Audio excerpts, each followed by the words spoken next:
안녕하세요. 김광삼의 찐꼬TV 김광삼 변호사입니다.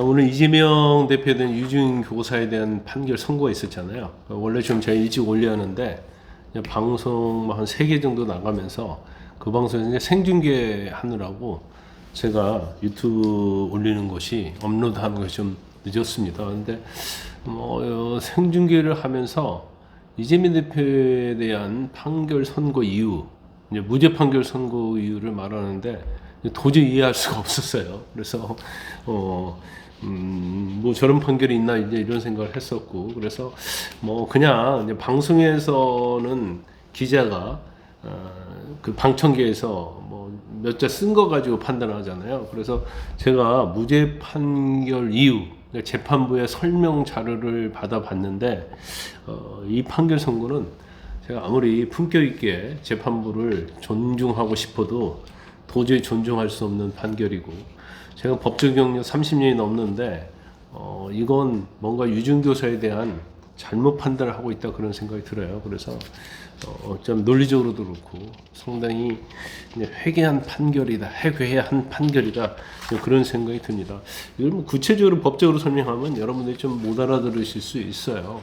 그래서 약간 중요 부분만 왜 이 판결에 문제가 있는지에 대해서만 좀 설명을 좀 하려고 합니다. 일반적으로 무죄를 다투는 사건에 있어서는 저희가 선임한 사건도 마찬가지고요. 제 방송에서 나가는 사건도 이건 100% 유죄다 이런 얘기는 못 합니다. 왜냐면 판사의 판단에 따라서 좌우가 될 수 있기 때문에. 그렇지만 이재명 대표가 김진성 씨에 대해서 통화한 녹취 30분짜리 있잖아요. 그 내용 전체랄지 여러 가지 종합해 보면 이건 유증교사를 했다고 볼 수밖에 없어요.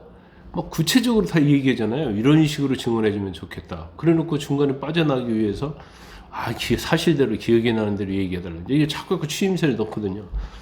그런데 전체적으로 그런 내용들을 법정에서 증언했어요. 물론 이재명 대표가 요구하는 일부는 법정에서 얘기를 하지 않았습니다. 그렇지만 구체적으로 이런 식으로 증언해달라고 증언을 했단 말이에요. 근데 이것이 무죄 판결 선고됐다? 참 이해가 가지 않고, 저는 이제 방송에서도 마찬가지고, 이제까지 유튜브랄지, 아니면 채널A 유튜브에서도 이건 무조건 징역 1년 이상 나올 것이다라고 제가 확신 있게 얘기했거든요. 근데 일반 사건에서는 그렇게 확신할 수가 없어요. 하지만 이 사건에서는 확신할 정도의 그런 증거가 있고, 또 법리적으로 맞다 이렇게 생각을 했기 때문에 그렇게 위험을 감수하면서까지도 제가 확실하게 얘기를 했었는데, 결과적으로 판결 선고에서는 그렇지 않은 결과가 나왔습니다. 그래서 간단하게 제가 오늘은 재판부 설명 자료 가지고만 설명을 드릴게요. 일단 이재명 대표가 통화를 하고 텔레그램을 통해서 변론 유서를 보내고 해서 증언을 김진성 씨가 했는데, 증언이 공소장의 내용 보면 딱 6가지예요. 1, 2, 3, 4, 5, 6. 6가지에 대해서 이제 유증을 했다는 거고, 그리고 김진성 씨의 증언 중에서 유죄가 나온 부분은 6가지 중에서 2개는 무죄가 나왔어요. 2, 3에 대해서 무죄가 나왔고, 1, 4, 5, 6에 대해서는 유죄 판결이 나왔어요. 그러면서 이제 벌금 500만 원을 선고했잖아요. 그래서 저는 여기까지 들을 때, 이재명 대표는 무조건 유죄다. 그런 생각을 하고 있었고, 또 방송에서도 김진선이가 6개 중에서 4개에 대해서는 유증을 한 것이 재판부의 판단이기 때문에 당연히 이재명 대표의 어떤 통화랄지 지시에 의해서 이루어지기 때문에 유죄 판결이 나올 것이다 했는데, 이게 의외로 이상한 법논리가 이제 전개되기 시작한 겁니다. 그래서 내용에 보면 가장 이해할 수 없는 부분이 여러 가지가 있지만 한 가지만 말씀드린다고 하면, 그 통화 과정에서 이재명 대표가 계속 구체적으로 기억이 안 나지만 이렇게 해달라고 그랬잖아요. 또 변론 요지서 보냈잖아요. 이런 것들이 유증을 요구하지 않았다는 거예요. 그렇게 볼 수가 없고, 그 다음에 더 제가 경악한 것은 이재명 대표가 자신이 처했던 상황과 그 상황에 대해서 의문을 가지고 있는 것에 대해서 설명을 해줬다는 거예요. 그러면서 변론 요지서를 제공하고 확인하게 한 것이 상식에 반하지 않는다는 거예요. 그래서 더 이제 경악하게 생각되는 것은 피고인으로서 행사할 수 있는 방학권 정도에 불과하다. 그러니까 피고인은 언제든지 전화해서 기억 안 난다고 하면 이런 식으로 증언을 해달라. 그럼 기억 안 나? 그럼 변론에서 보여줄 테니까 이렇게 증언해봐. 이게 유증 아니에요? 근데 피고인이 방학권 보장을 위해서 자기 방학권을 방학권을 그 정도면 피고인은 누구나 할 수 있다. 이런 얘기를 하고 있거든요. 그러니까 이제 앞으로는 만약 이 판결이 항소심에 뒤바뀌지 않고 대법원에서 뒤바뀌지 않으면 이제 피고인들은 자기와 관련된 증인에 대해서는 다 변론에서 보여주고 이렇게 해달라, 나를 위해서 이렇게 해달라고 하면 그건 자신의 방어권 범위에 속한다는 거예요. 그러면 유증죄가 완전히 유효하지 않겠어요? 형사 재판이든 민사 재판이든 그러면 사법체계가 무너지는 거죠.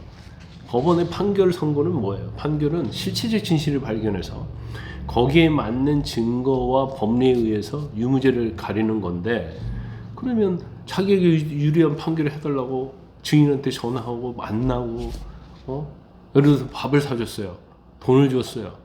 그것도 방어권 범위에 속합니까? 방어권 정도에 속하는 거예요? 이거 굉장히 이해할 수가 없는 그런 논리고, 저는 그렇게 봅니다. 그리고 그 변호사하고도 통화를 했잖아요.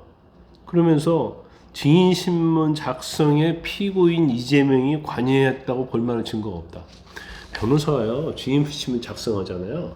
그거 다 피고인한테 보여줍니다. 이렇게 증인신문 하면 되겠어요? 그렇지 않으면 나중에 피고인이 왜 나의 말 듣지도 않고 마음대로 증인신문 작성했냐고 하거든요. 그럼 이재명 대표가 변호사 아닙니까? 그럼 증인에게 신문할 때는 자기한테 유리한 신문을 할 수 있도록 변호사한테 대리하도록 시키는 거 아니에요.